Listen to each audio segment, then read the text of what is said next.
नर्मदे हर दोस्तों, आप सभी प्यारे मित्रों का, सभी भक्तों का और हमारे चैनल के दर्शकों का मां नर्मदा के इस पावन तट सिद्ध क्षेत्र नेमावर में आज रात्रिकालीन दर्शन में आप सभी मित्रों का स्वागत है। और आप सभी मां नर्मदा के इस पावन तट निर्मल जल के जो दर्शन बहुत अच्छे से कर पा रहे हैं, किस तरह माँ का निर्मल जल कल कल ध्वनि कर आज बढ़ता हुआ आगे बह रहा है और आप सबको नज़र आ रहा है। माँ नर्मदा रूपी ये जल आपके जीवन में एक नई ऊर्जा हमेशा प्रदान करता है। बस यही माँ नर्मदा का सत्य है।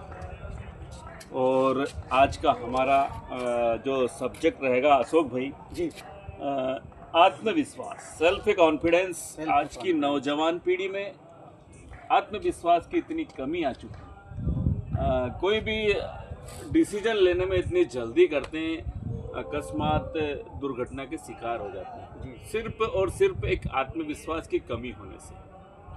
तो आज की नौजवान पीढ़ी को आत्मविश्वास कैसे बढ़ाना चाहिए ताकि वो अपने पद से, अपने कार्य क्षेत्र से और अपनी जवाबदारी से कभी भटके नहीं। तो आपसे हम अपेक्षा रखते हैं कि आप आत्मविश्वास को लेकर कुछ ऐसी बातें बताएं ताकि हमारे दर्शकों को, हमारे मित्रों को अपने जीवन काल में उतारने में आसानी हो। तो आप बताएं।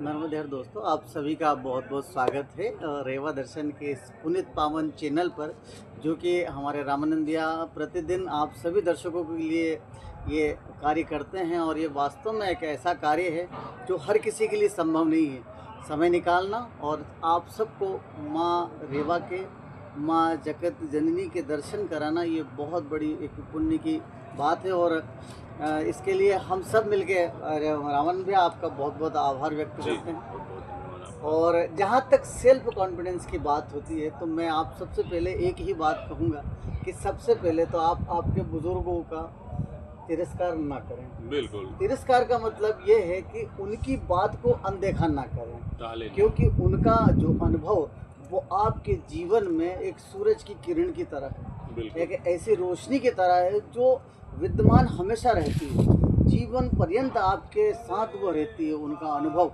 बिल्कुल। इसके बाद में मैं आपसे एक निवेदन करूंगा सब युवाओं से कि आपका जो शरीर है वो पंच तत्व से बना हुआ है। बिल्कुल।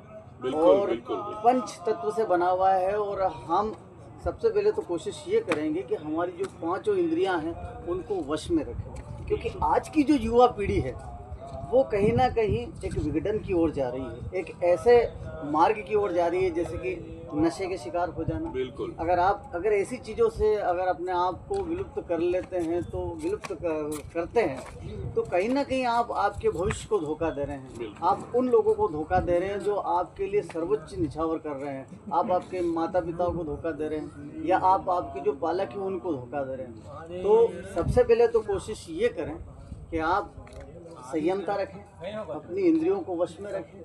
फिर इसके बाद में बात आती है वर्तमान की।